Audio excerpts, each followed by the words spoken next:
జ్యోతిష శాస్త్రంలో జన్మరాశికి ప్రత్యేకమైన ప్రాధాన్యత చెప్పడం జరిగింది.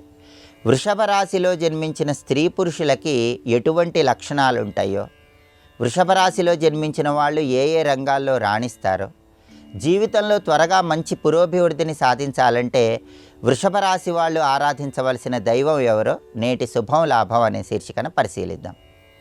వృషభ రాశిలో జన్మించిన వాళ్ళు ఎవరైనా సరే ఆ రాశికి అధిపతి శుక్రుడు కాబట్టి కళారంగంలో రాణించడానికి అవకాశం ఎక్కువగా ఉంటుంది. సంగీత సాహిత్య రంగాలలో రాణించడానికి కూడా వృషభ రాశి వాళ్ళకి అవకాశం ఎక్కువగా ఉంటుంది. అలాగే వృషభ రాశిలో జన్మించిన వాళ్ళు వాళ్ళ రాశికి అధిపతి శుక్రుడు కాబట్టి అందరితో కలిసిమెలిసి ప్రవర్తించేటటువంటి స్వభావాన్ని కలిగి ఉంటారు. అందరితో కలుపుగోలుగా ఉంటారు. అలాగే ప్రత్యేకంగా వృషభ రాశిలో జన్మించిన పురుషులైతే ఎదుటి వాళ్ళు ఎలాంటి సలహాలు ఇచ్చినా సరే వాళ్ళు అనుకున్నవి మాత్రమే ఆచరిస్తూ ఉంటారు.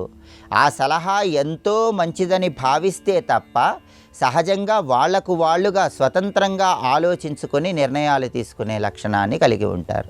అలాగే వృషభ రాశిలో జన్మించిన పురుషులు వాస్తవిక ప్రపంచంలో ఎక్కువగా ఆలోచిస్తూ ఉంటారు. ఊహాలోకాలలో ఆలోచించరు. కాబట్టి ఏదైనా సరే ఒక పని చేయాలంటే బాగా ఆలోచించి ఆ పని నిర్వహిస్తూ ఉంటారు. ఒక వస్తువును కొనుగోలు చేయాలన్నా కూడా ఆ వస్తువును కొనటం వల్ల కలిగే ప్రయోజనాలు భవిష్యత్తులో ఎలా ఉంటాయో ఆలోచించి వస్తువులను కొనుగోలు చేస్తూ ఉంటారు. అలా వాస్తవిక ప్రపంచంలో జీవించే లక్షణం వృషభ రాశి పురుషులకు ఎక్కువగా ఉంటుంది.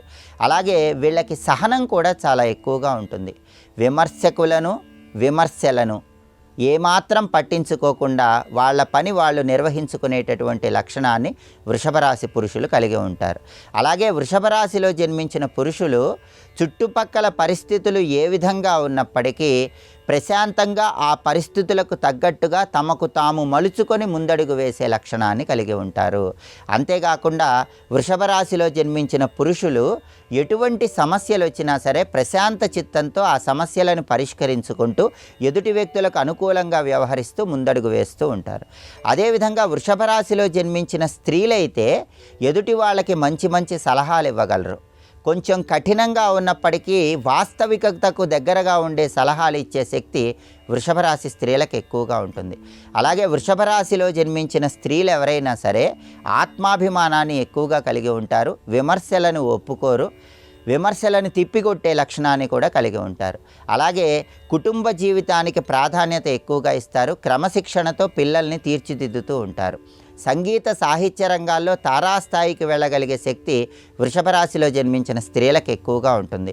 అలాగే అందరితో కలుపుగోలుగా వ్యవహరిస్తూ వాళ్ళు ఏ రంగంలో ఉన్నా సరే ఆ రంగంలో అత్యుత్తమ స్థాయిని చేరేటటువంటి శక్తి సామర్థ్యాలు వృషభ రాశి స్త్రీలకు చాలా ఎక్కువగా ఉంటాయి. అలాగే వృషభ రాశిలో జన్మించిన స్త్రీలు ఉపన్యాసాలు ఇవ్వటం ద్వారా మంచి పేరు ప్రతిష్టలు తెచ్చుకునేటటువంటి సామర్థ్యాన్ని కూడా కలిగి ఉంటారు. వృషభ రాశి స్త్రీ పురుషులు ఎవరైనా సరే వాళ్ళ రాశికి అధిపతి శుక్రుడు కాబట్టి సంగీత సాహిత్య రంగాల్లో కానీ కళారంగంలో కానీ ప్రవేశించినట్లయితే అద్భుతంగా అదృష్టం కలిసి వస్తుంది. వస్త్ర వ్యాపారం చేసినా కూడా వృషభ రాశి వాళ్ళకి అదృష్టం చాలా చక్కగా కలిసి వస్తుంది.